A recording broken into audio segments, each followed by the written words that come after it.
생각은 잘 나지가 않습니다. 너무나도 오랜 시간이 지나서요. 제가 군대에 있었을 때입니다. 참 지금 생각해보면 안 좋은 문화였었던 것 같습니다. 왜냐하면 군대에서 제가 속한 부대 안에 선임병과 후임병들에게는요, 저의 영향력이 미칩니다. 즉 예를 들어서 제가 속해져 있는 부대라든가 제가 속해져 있는 그런 주특기라고 합니다. 전공을 주특기가 있는 그 영역 내에서 함께 일하는, 함께 복무하는 선임병 또 후임병들에게는요, 제가 영향력을 미친다라는 말은 제가 그들을 존중해 줘야 되고 저 아래에 있는 후임병들은 저의 말을 존중해 줘야 되는 권위가 생기는 거예요.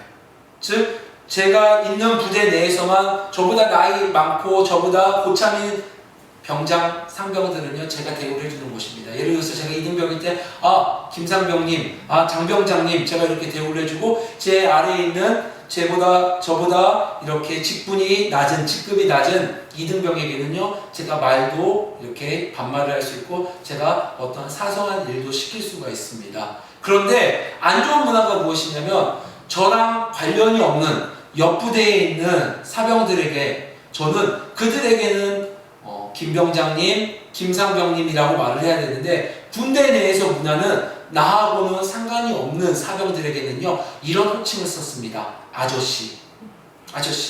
그래서 지나가는 사람, 저보다 나이가 많건 저보다 계급이 높건 저는 이렇게 말합니다. 아저씨 그렇게 하지 마세요. 에이 아저씨 그거 그렇게 하면 안 되지. 아저씨 거기 청소해야지 돼요.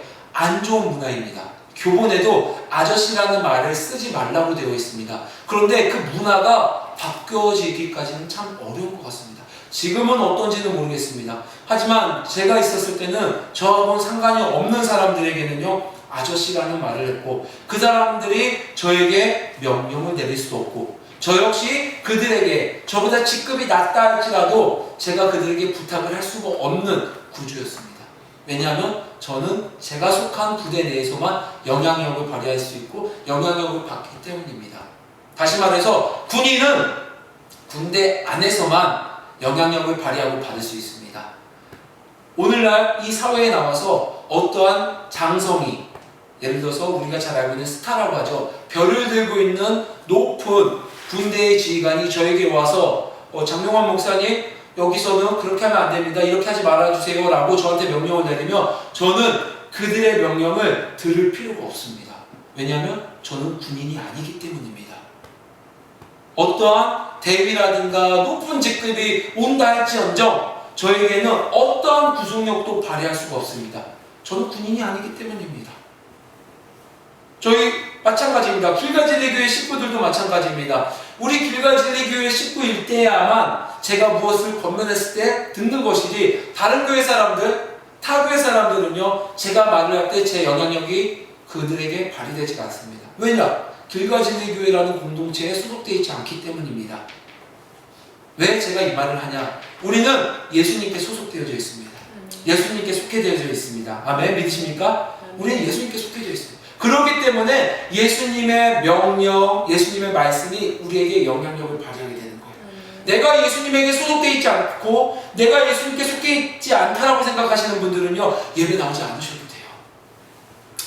말씀이 우리에게 영향력을 발휘하지 않습니다. 이 말씀을 읽지 않으셔도 됩니다. 하지만 내가 예수님께 속해져 있다면요, 내가 예수님을 통해서 은혜를 받고 구원을 받았다면 우리는 무슨 일이 있건 예수님의 명령을 들어야 됩니다. 예수님의 말씀을 우리의 표본으로 삼고 나아가야 됩니다.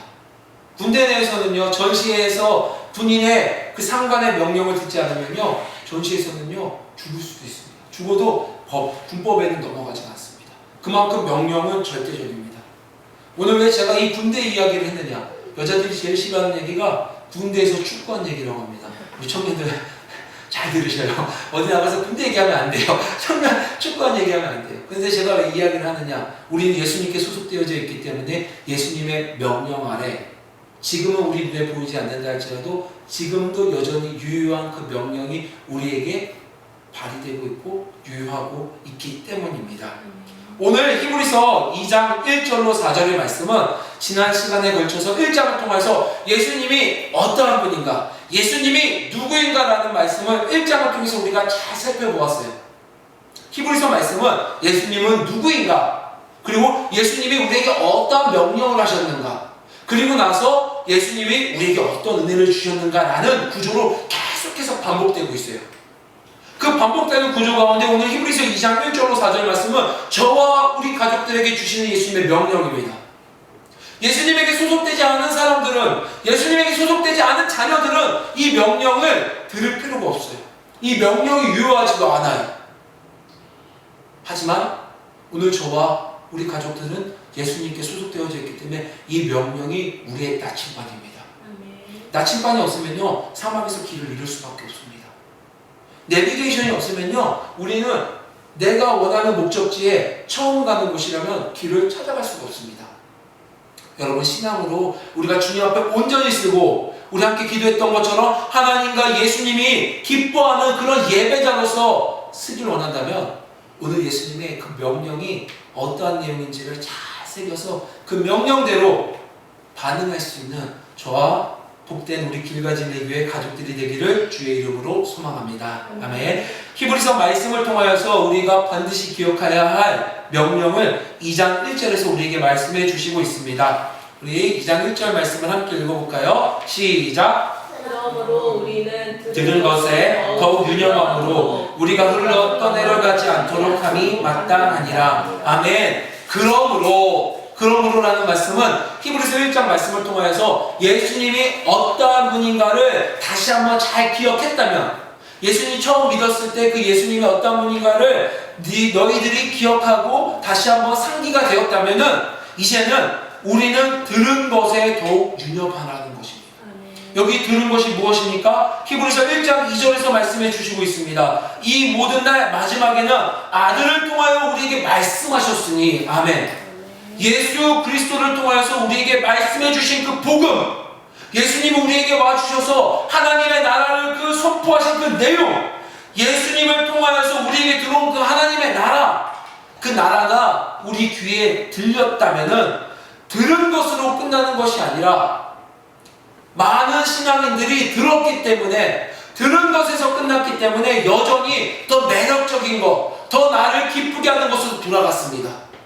성전으로 돌아갔고, 천사로 돌아갔고, 제사장에게 돌아갔고, 제사제도로 돌아갔습니다. 그런데 오늘 히브리서 말씀은 우리에게 말하고 있습니다. 들은 것으로 끝나면 안 된다는 거예요.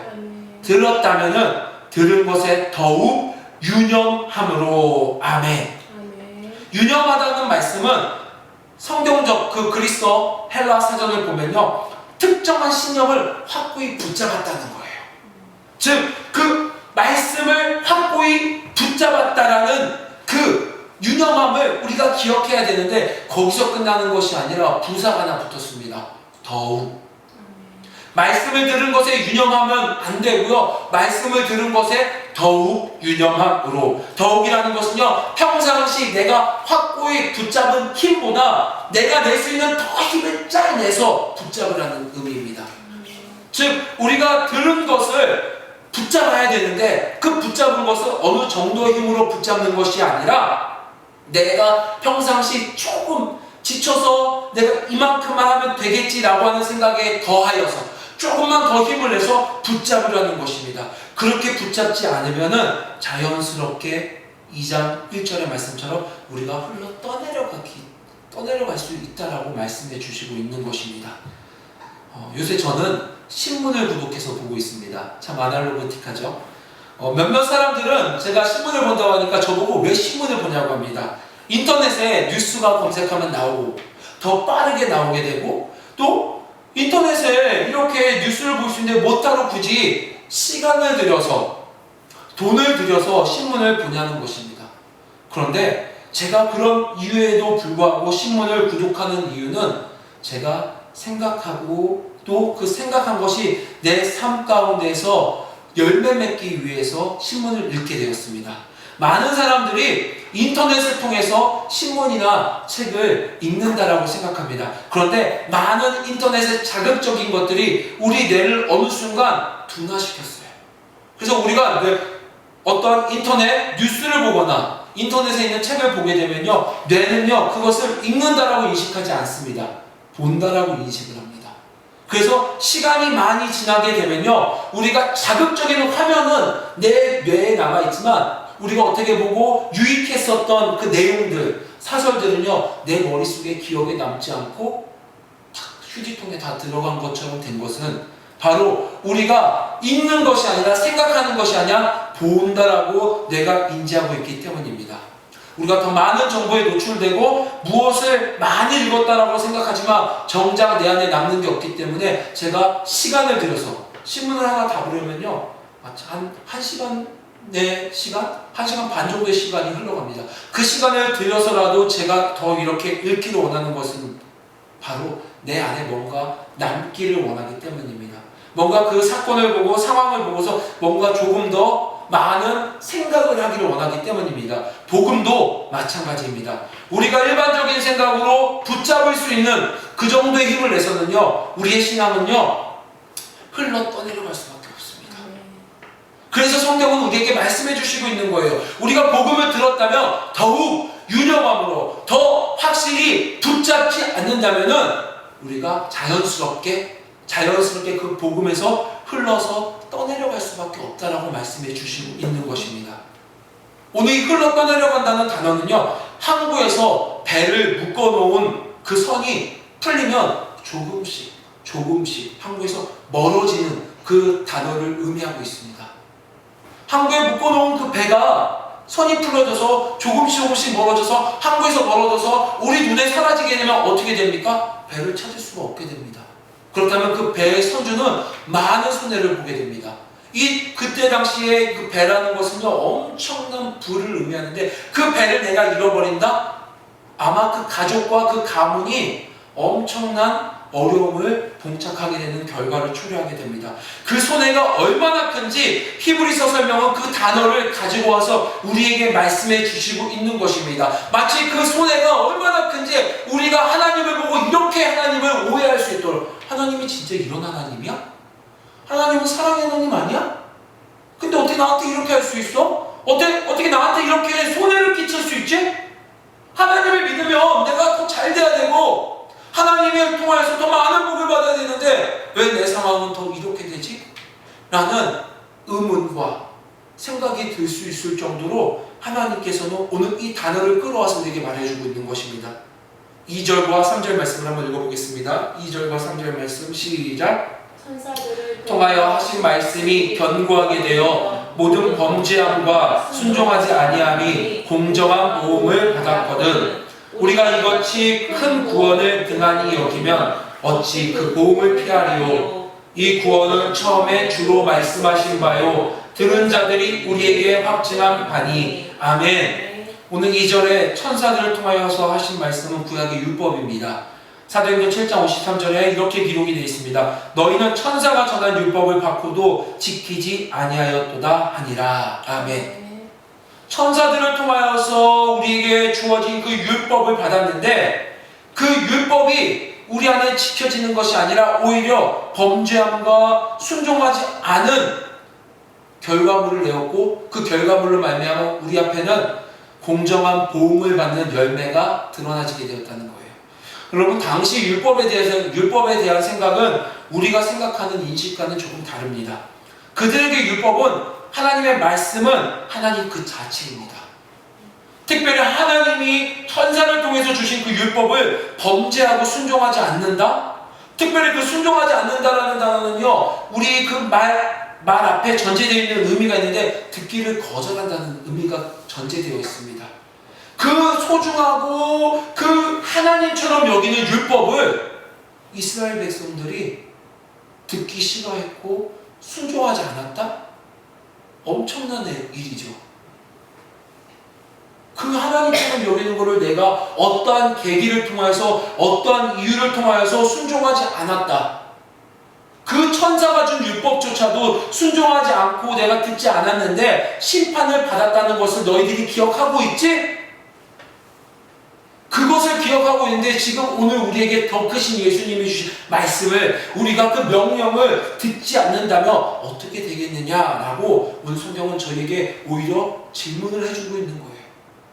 하나님보다도 저 아래인 천사가 예수님보다도 영향력도 예수님과는 비교할 수도 없는 그 천사가 전한 율법, 그 율법을 듣지 않았음에도 불구하고 많은 사람들이 죽어가는데, 하물며 그 천사보다 더 위대한 존재인 예수님이 우리에게 전해주신 말씀을 우리가 듣지 않는다라면은 우리가 받을 보응이 얼마나 크겠냐. 이게 좋게 표현해서 보응이지 받을 심판이 얼마나 크겠냐라는 거예요. 구약시대의 그 율법을 듣지 않아서 많은 사람들이 정말 큰 손해를 보고 죽음에 이르게 되었습니다. 레위기 10장 1절로 2절의 말씀입니다. 레위기 10장 1절로 2절의 말씀 우리 한번 읽어볼까요? 레위기 10장 1절에 2절 말씀, 10장 1절로 2절 말씀 한번 찾아서 한번 읽어보겠습니다. 구약 성경에 있습니다. 레위기 10장 1절로 2절의 말씀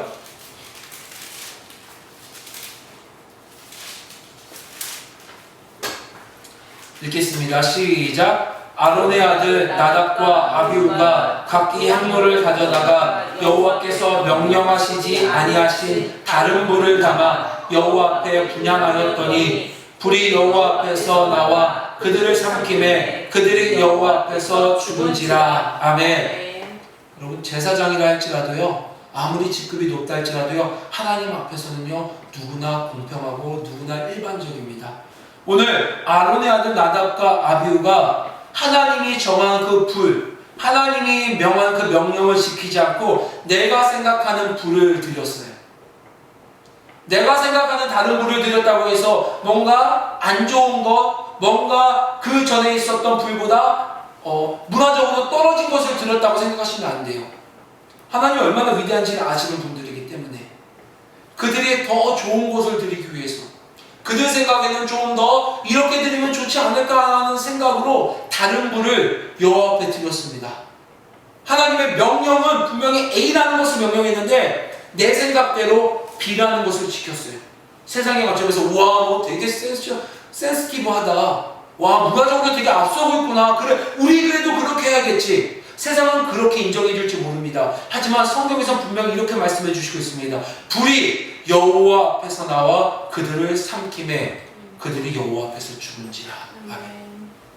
천사가 전한 그 율법, 천사가 전한 그 율법을 이렇게 내 생각대로 지키지 않았음에도 불구하고 오늘 하나님께서는 이러한 일들을 우리에게 보여주고 있습니다. 천사가 전한 그 율법 지키지 않아서 이렇게 죽은 사건을 통하여서 오늘 우리에게 말씀해 주시고 있습니다. 더 큰 예수님이 우리에게 전한 그 복음, 그 복음을 우리가 나답과 아비후처럼 지키지 않으면은 우리도 이런 복음을 받지 않겠느냐? 오늘 성경에서는 이렇게 말하고 있는 것입니다. 우리가 얼마나 유혹에 연약한 사람들인지, 이렇게 보응이 있는지 구약 성경을 통해서 잘 알고 있음에도 불구하고 생각보다 복음에 붙잡혀 있는 것이, 생각보다 배가 항구에 정박한 것처럼 우리가 복음에 정박하는 것이 생각보다 어렵습니다. 왜냐하면 우리 너무나도 연약한 사람들이기 때문입니다. 우리가 얼마나 유혹에 연약한 사람인지 저만 봐서도 너무나도 제가 이렇게 고백할 수 있는 것입니다. 책을 보다가도요, 인터넷에 무슨 사건이 일어나지 않았을까? 나도 모르게 스마트폰을 켜게 되고요. 밥을 먹다가도 연락도 안 왔을 것인데 괜히 카카오톡, 괜히 문자를 보면서 누가 나한테 연락하지 않았을까? 집중하지 못하는, 뭔가 다른 것, 내가 생각하는 것, 만들어내는 것에 더 집중하게끔 그러한 유혹에 이끌리는 것이 우리 연약한 사람들입니다. 하나님은 그 유혹거리들을 성경에서는 등한히 여긴다라고 말하고 있습니다. 우리가 받는 그 유혹거리들을 성경에서는 우리가 등한히 여긴다라고 표현하고 있어요. 3절에 이렇게 표현이 되어 있습니다. 우리가 이같이 큰 구원을 등한히 여기면, 아멘. 이렇게 등한히 여긴다라는 것은 마태복음 22장 4절로 5절 말씀에 그 표현을 잘 이렇게 사용해 주셨습니다. 마태복음 22장 4절 5절 말씀에 이렇게 기록이 되어 있습니다. 다시 다른 종들을 보내며 이르되 청한 사람들에게 이르기를 내가 오찬을 준비하되 나와 나의 소와 살찐 짐승을 잡고 모든 것을 갖추었으니 혼인잔치에 오소서 하라 하였더니 아멘. 주인이 수많은 종들을 보내서 혼인잔치가 준비되었습니다. 그 혼인잔치에는요, 우리가 평상시 먹을 수 없는 살찐 소들, 또 살찐 짐승들이 갖춰져서 우리가 참석하기만 하면 돼요. 그런데 그 초대에 응한 사람들의 반응은 이렇습니다. 그들이 돌아보지도 않고 한 사람은 자기 밭으로, 한 사람은 자기 사업하러 가고 아멘. 등한히 여긴다라는 표현이 바로 5절에 있는 이 표현입니다. 한 사람은 자기 밭으로, 한 사람은 자기 사업하러. 즉 그 혼인잔치에 가는 것보다 내가 생각할 때 더 좋은 곳이 있다라는 거예요. 혼인잔치에 가는 것보다 내가 더 관심 갖는 것이 있다라는 거예요. 즉 등한히 여긴다라는 것은 내가 관심 갖지 않는다라는 거예요. 내가 책을 읽을 때 책에만 집중을 해야 되는데, 내가 말씀을 전할 때 말씀에 전하는 것만 집중해야 되는데, 내가 무엇인가 밥을 먹을 때 밥 먹는 것에만 집중해야 되는데, 다른 것이 나로 하여금 밥에만 관심 갖지 못하게 한다는 거예요. 그래서 오늘 마태복음에 예수님께서 우리에게 말씀해 주셨습니다. 등한히 여기는 자들은 각각 자기 사업, 각각 자기 밭으로 간다라는 것이에요. 내가 뭔가 더 매력적이라고 생각하는 것, 내가 뭔가 좀 더 좋은 것이라고 생각하는 것에 내가 더 에너지를 쏟고 내가 더 그곳에 집중하게 된다는 것입니다. 그럼 어떻게 해야지 우리가 이렇게 등한히 여기지 않을 수 있을까요? 분명 하나님께서 분명히 말씀해 주셨습니다. 복음에 붙들려 있지 않으면 우리가 그 복음에서 떠내려갈 것이고, 떠내려가면은 어떠한 보응인지 어떠한 심판인지는 모르지만 적어도 그 큰 구원, 큰 예수님이 전한 그 말씀의 그 큰 위대함을 보았을 때 천사들이 전한 율법을 어긴 그 보응보다는 더 크다라는 것을 성경에서 말씀해 주시고 있는데, 과연 우리가 어떻게 해야지 하나님 앞에 이런 유혹, 이런 등한히 여기는 것을 피할 수 있겠습니까? 오늘 성경 말씀을 통해서는 이런 영적 원리를 발견했습니다. 많이 들어보셨을 거예요. 기본으로 돌아가라. 한번 따라해볼까요? 기본으로 돌아가자. 기본으로 돌아가자. 저는 프로농구를 좋아합니다. 농구를 좋아하는데요. 프로농구 선수들이 슬럼프에 빠질 때가 있습니다. 정말 잘하는 선수들이 어느 순간 넣어도 슛이 들어가지 않고요. 어느 순간 패스도 자꾸만 실책을 하게 되고요. 그런 대부분의 선수들이 슬럼프에 빠졌을 때 지키는 것이 있습니다. 무엇이냐? 바로 기초 훈련을 다시 시작하는 것입니다. 재미없는 드리블 훈련, 재미없는 슛 훈련을요, 다시 내가 처음 농구를 배웠었던 것처럼 다시 기초로 돌아가서 시작한다는 거예요.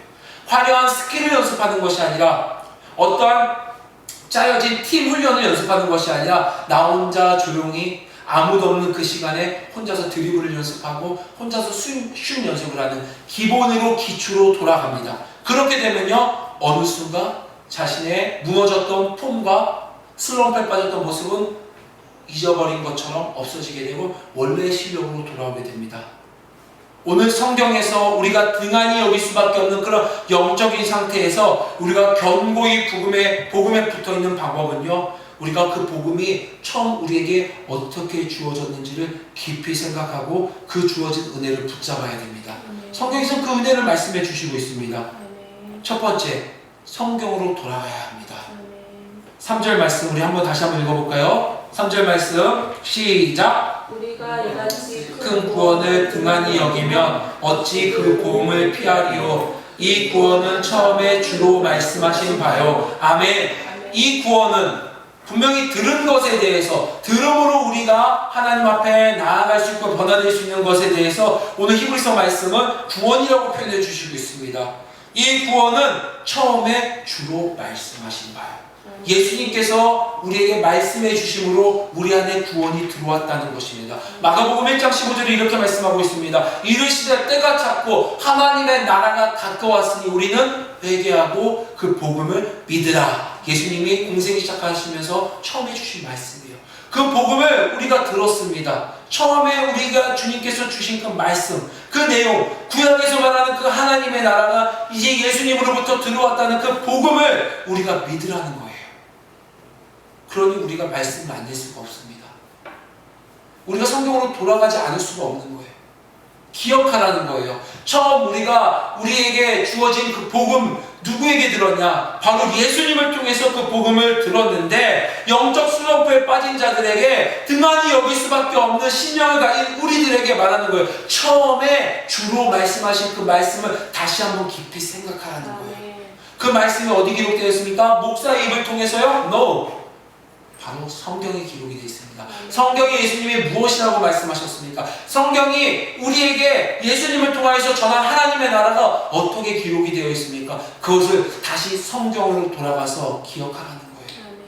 그래야지만 우리가 흔들리지 않고 떠내려가지 않고 우리가 정박할 수 있는 믿음을 가질 수 있다는 것입니다. 나에게 주신 첫사랑을 성경을 통해서 회복하는 은혜가 있기를 주의 이름으로 소망합니다. 둘째는 처음 은혜를 기억하시기 바랍니다.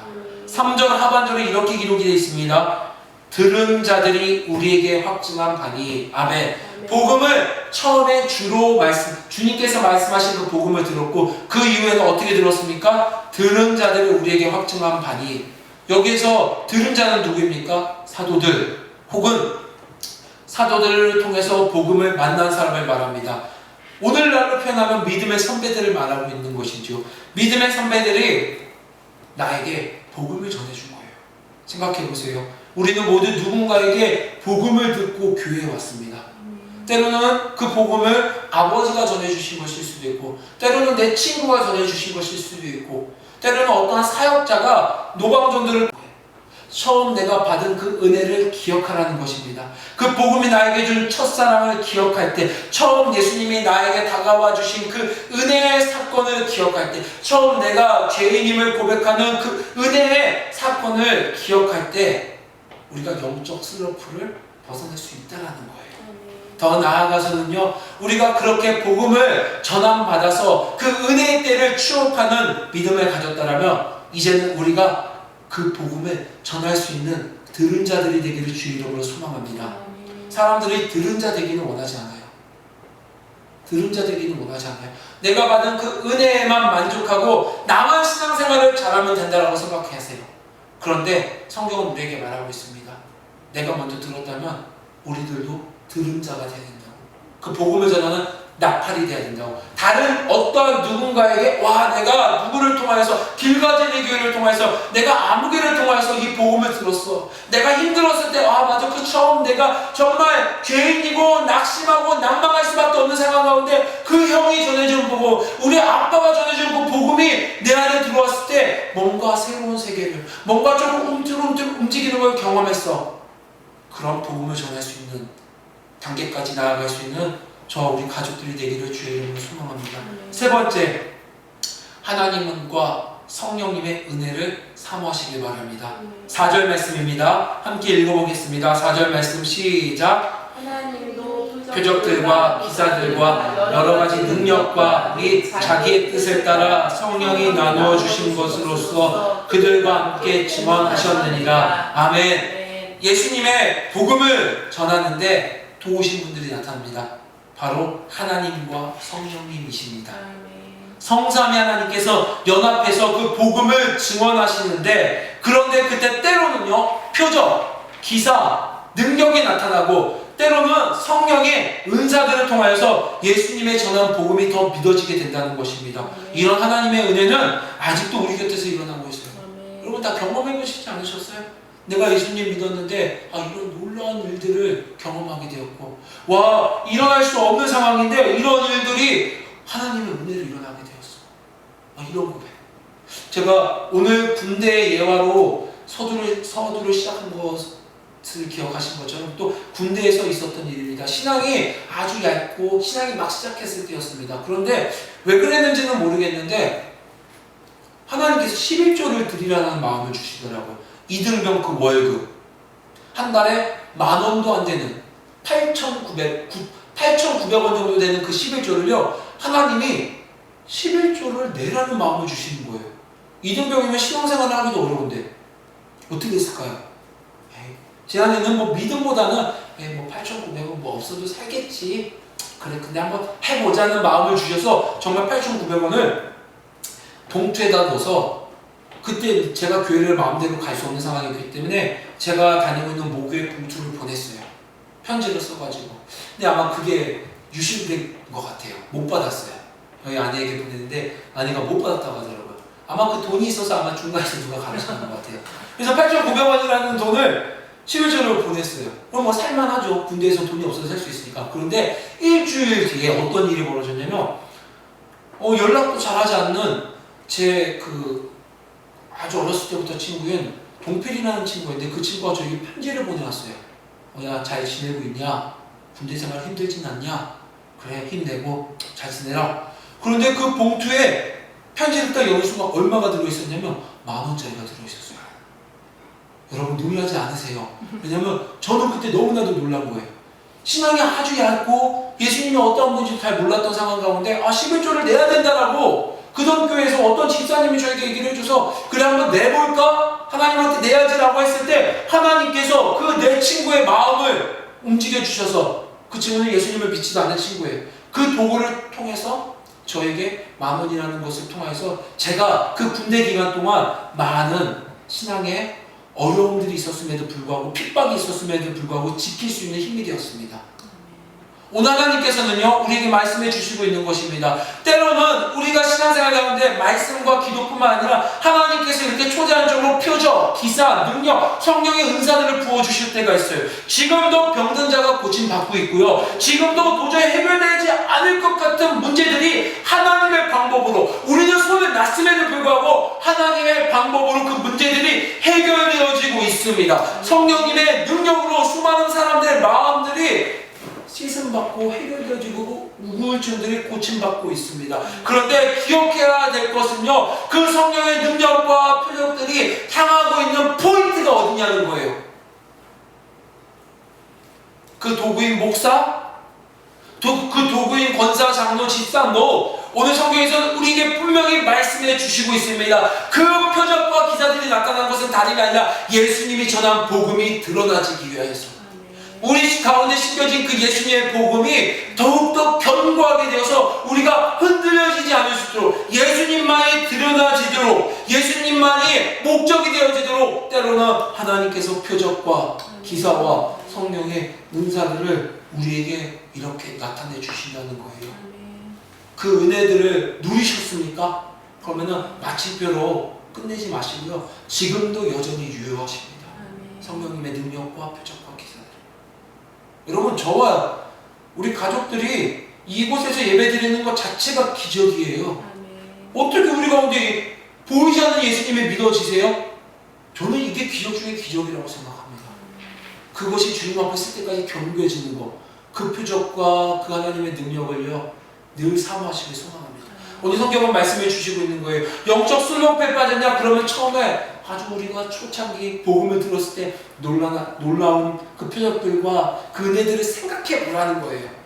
그 표적에 집중하라는 것이 아니라 그 표적이 왜 나타났었는지 그 복음의 위대함이 어떠한 것인지 생각하라는 거예요. 그때 저와 우리 가족들이 영적 슬럼프에서 빠져나올 수 있고 성경적인 표현으로는요 우리가 더욱 하나님 앞에 유념할 수 있다라는 거예요. 그냥 더욱 유념할 수 있는 것이 아닙니다. 하나님께서 말씀해 주신 것처럼요 이 초대교회의 신앙을 지킨 분들은 우리보다 더 어려운 상황에서 신앙을 지킨 분들이에요. 어떻게 보면 믿음의 절대적인 가치를 놓고 보았을 때는요 우리보다 훨씬 높은 분량을 가진 분들이 바보여서 흘러 떠내려갔을까요? 아니에요. 오늘 우리에게도 그런 유혹이 있습니다. 성경은 우리에게서 분명히 말씀해 주시고 있습니다. 우리가 더욱 유념하기 위해서는요 우리가 내 마지막 힘을 더 쏟아내고 더 짜내서 복음에 붙들릴 수 있는 것은 다른 것이 아니라 예수님의 입술을 통하여서 믿음의 선배들을 통한 첫사랑의 그 은혜를 통하여서 성삼위 하나님의 능력을 통하여서 우리가 그 복음 전환받은 것을 다시 한번 기억나게 해주시는 것이고 더 나아가서 흔들리지 않고 떠내려가지 않고 복음에 붙잡힐 수 있는 믿음을 가질 수 있다는 것입니다. 우리가 성경으로 돌아가셔야 됩니다. 하나님이 처음 예수님 믿었을 때 그 은혜를요 소중히 생각하시기 바랍니다. 하나님의 능력들을 표적들을요 간과하지 마시기 바랍니다. 이 모든 것을 뛰어넘기 위해서는요, 다시 우리가 성경으로 돌아가야 되고, 나는 연약함을 고백하고, 특별히 바라보는 것은요, 저와 우리 가족들이 항구에 정박된 배처럼 그 복음에 붙들려서 어떠한 파도와 어떠한 바람과 어떠한 공경에도 흔들리지 않는 믿음으로 끝까지 경주할 수 있는 우리 가족들이 되기를 주의 이름으로 소망합니다. 아멘. 그러기 위해서는요, 꼭 이 말씀을 기억하셔서 성경으로 다시 돌아가고, 다시 한번 처음 은혜의 때를 기억하고, 다시 한번 하나님의 놀라운 복음을 주신 그 은혜를 기억할 수 있는 저 우리 가족들이 되기를 주의 이름으로 소망합니다.